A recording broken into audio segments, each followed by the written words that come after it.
As we will add iron 2 positive to this beaker, we see that the purple solution turns colorless and the cross becomes visible.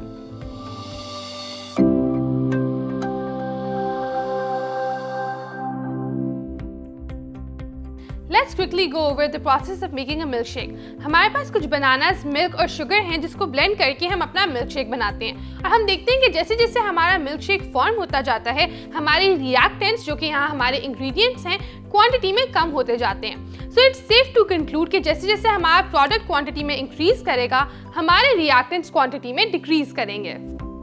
But how long is this process taking and at what rate are our reactants converting into our products?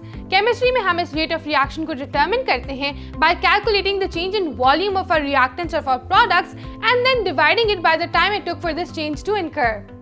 कुछ reactions बहुत ही slow होते हैं like the rusting of iron. The time for completion for this could even be in years, whereas other reactions may occur at a normal or typical rate, जैसे कि magnesium का reaction with N acid. On the other hand, कुछ reactions का rate extremely high होता है. For example, any explosion like a firework. We can go by measuring this rate of reaction in two ways. One is how quickly the reactants are used up and the other is how quickly the products are formed. Rate of reaction measure करने के लिए हम laboratory में भी कुछ experiments conduct कर सकते हैं. For example, हमारे पास यहाँ पर कुछ पानी है और कुछ सल्फ्यूरिक एसिड है जिनकी हम इनिशियल मास पहले से रिकॉर्ड कर लेते हैं. उसके बाद मैं पानी में ये कैल्शियम टैबलेट ऐड करती हूँ पर ऑन दी अदर हैंड मैं सल्फ्यूरिक एसिड में कुछ कैल्शियम कार्बोनेट ऐड करती हूँ.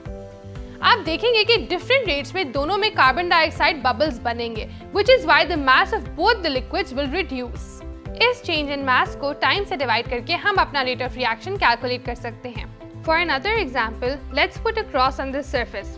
अब इसके ऊपर हम एक बीकर में पोटेशियम मैंगनेट डालकर रख देते हैं and the cross becomes invisible.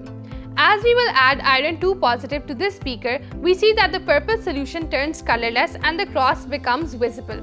इस क्रॉस के विजिबल होने में जितना टाइम लगा है उसको कैलकुलेट करके हम अपना रेट ऑफ रिएक्शन निकाल सकते हैं. बट रेट ऑफ रिएक्शन हमेशा कांस्टेंट नहीं रहता. इसको बहुत से फैक्टर्स इन्फ्लुएंस कर सकते हैं such as temperature, pressure, concentration and surface area. But exactly how these factors influence a rate of reaction is a discussion for a later time.